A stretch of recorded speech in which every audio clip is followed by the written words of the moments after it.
Bonjour à tous, je vais vous présenter Bookings, une application Microsoft. Donc c'est un outil de planification de rendez-vous. Donc si je devais vous le présenter en 3 mots, simplicité, efficacité et productivité. Si vous aussi vous perdez énormément de temps dans la planification de rendez-vous, alors je vous invite à suivre cette vidéo. Alors, Microsoft Bookings, pour qui ça peut être intéressant? Donc, je dirais pour pas mal de petites entreprises ou même peut-être d'autres grandes entreprises qui n'ont pas de solution de planning de rendez-vous. J'ai choisi de faire un test donc avec une entreprise de coiffure, on va prendre ça comme ça. Donc j'ai déjà commencé à créer le calendrier. On veut créer un calendrier, du moins c'est ici. Voilà, la petite flèche nouveau.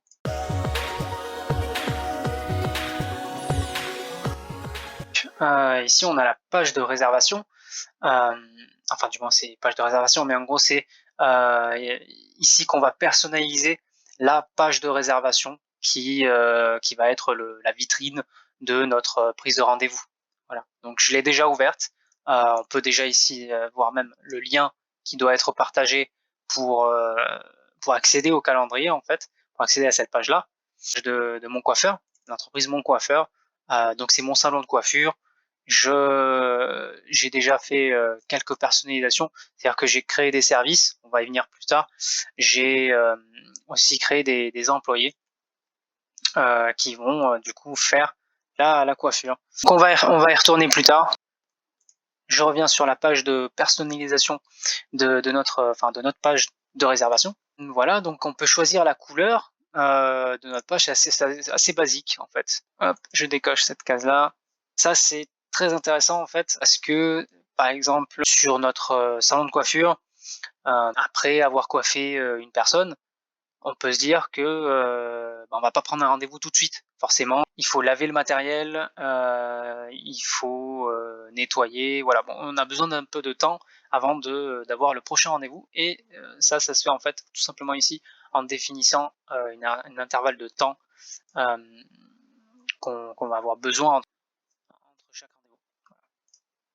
Il y a un délai minimal pour les réservations et les annulations aussi qu'on peut mettre en place ici. Donc c'est en heures, comme c'est noté ici. Voilà, donc forcément, si quelqu'un doit annuler, il ne faudrait pas qu'il annule 2 heures plus tôt. Voilà. Donc bon, délai minimal et maximal. Je pense qu'on aura bien fait le tour de cette fonction assez basique, mais très intéressante. Donc il y a des notifications par courrier, c'est-à-dire qu'en fait quand quelqu'un va réserver, donc un client va réserver un créneau, il va être notifié par email pour, juste avant son rendez-vous, tout simplement. On va ensuite aller dans les clients. Donc voilà, les clients. Alors les clients ici, on va faire un exemple. C'est-à-dire que je vais me prendre pour un client, je veux une coiffure. Le samedi, on va se mettre par exemple sur 11h30 et moi je veux être coiffé avec Jamy. Donc Jamy va me coiffer hop, et à 11h. Voilà, bon, hop, tac. Ensuite, il faut bien renseigner des champs qui sont soit obligatoires ou facultatifs, et ça peut être donc aussi réglé sur notre page juste avant. On peut rendre seulement quelques champs obligatoires, ou alors tous les champs, voilà. On peut faire quelques trucs sympas. Tac, test, suderian.fr, facultatif et facultatif. Je réserve mon créneau. Voilà. Donc le client se retrouve avec un email qu'il va recevoir sur sa boîte mail pour lui informer de son créneau du samedi 27 à 11h avec Jamy. Voilà. Je peux annuler la réservation. Et en fait, il aura un lien qui le mènera ensuite sur une page pour lui permettre d'annuler la réservation, de replanifier, de faire une nouvelle réservation. Voilà. Hop. Donc je retourne sur ma page. Maintenant, si je refresh, je dois voir mon client, donc moi-même, qui apparaît. Je reviens sur la page de réservation et il faut par contre bien penser à cliquer sur cette case pour la collecte d'informations. On retourne ensuite sur les employés. Bon, j'ai mis des employés, mais on peut mettre ensuite, on peut en mettre pas mal, même plein d'autres. Enfin bref, j'en ai créé quelques-uns déjà pour le test. Ensuite, service. Service, c'est là où on va créer nos prestations. Du coup, la coiffure homme, la coiffure femme, le temps, le prix.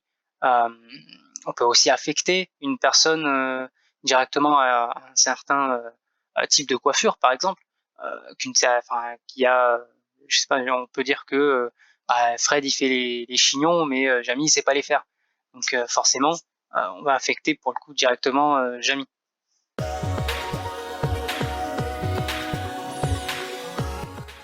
Information professionnelle. Donc ici, on va personnaliser la page en une nouvelle fois, mais c'est plus des données administratives.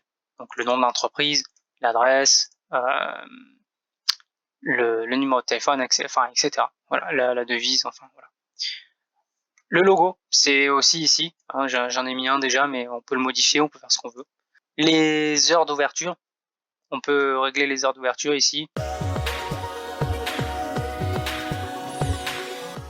Ici, je retourne sur l'accueil pour vous présenter les activités de réservation. C'est ici que vous allez retrouver les stats de l'entreprise, les stats entre guillemets de l'entreprise, que vous allez pouvoir aussi exporter. C'est assez sympa comme fonctionnalité. Voilà, Booking, en fait, en somme, c'est quelque chose d'assez simple, mais c'est très très efficace parce que on a vraiment la solution qu'il nous faut quand on veut mettre en place un planning de rendez-vous à disposition de clients, d'externes. J'espère que la vidéo vous a plu et je vous laisse aller vous renseigner sur Bookings.